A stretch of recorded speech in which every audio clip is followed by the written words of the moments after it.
Right, so I'm making this little video here because I had a little hard time trying to understand some of the documentation from the Classic Air installation guide.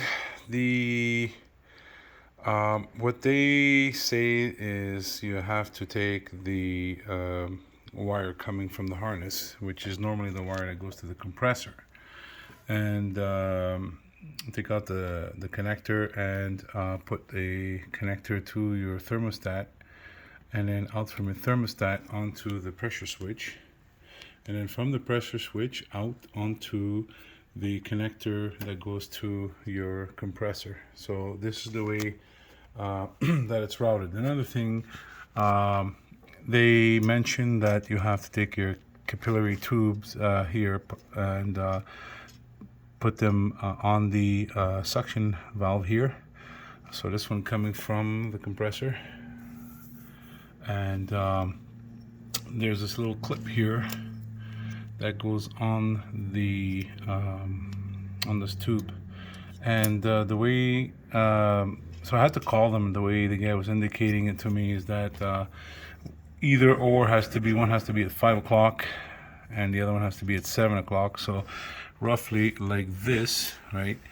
And so what I'm planning on doing is putting the clip and then putting this black sealant gunky stuff there on it, so that I can seal it, make sure that the heat doesn't escape, and that's pretty much how it's set. So again, from your wiring harness, the stock wiring harness, which is this wire here, I think it's a 10 gauge, or it's actually 12 gauge wire, that goes into your temperature sensor here. Going outwards is the one wire that goes to your pressure switch on your dryer, and leaving that pressure switch is another wire going all the way down here. I passed it underneath the manifold, and it terminates with this wire right here, which is on your compressor. So that's pretty much it. If you guys are going through the struggle of setting up your Classic Air, this is pretty much how it's done.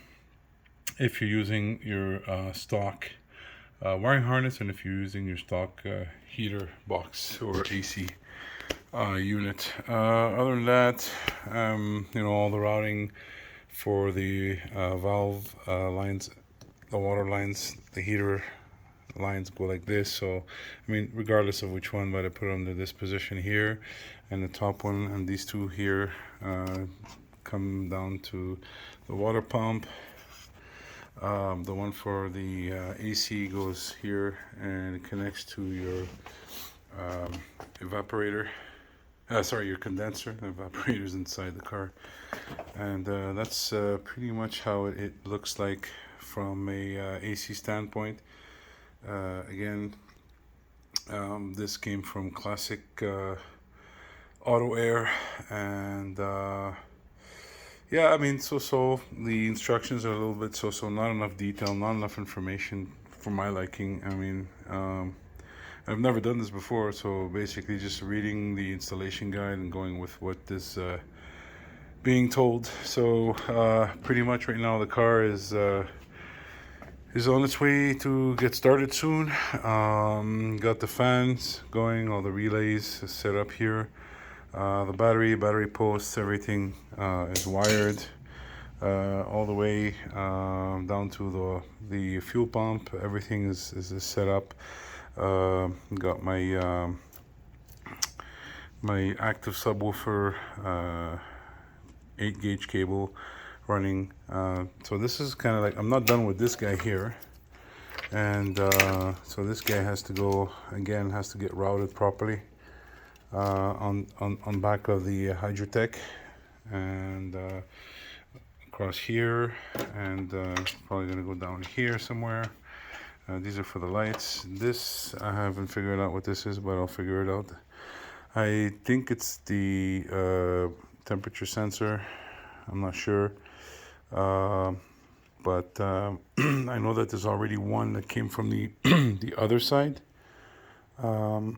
So I had to install one. I know that there's a temperature sensor off the block on this side, so probably if this is not for it, because it says here it's forward lamp harness, so I'm gonna figure out what this one is for and assess that.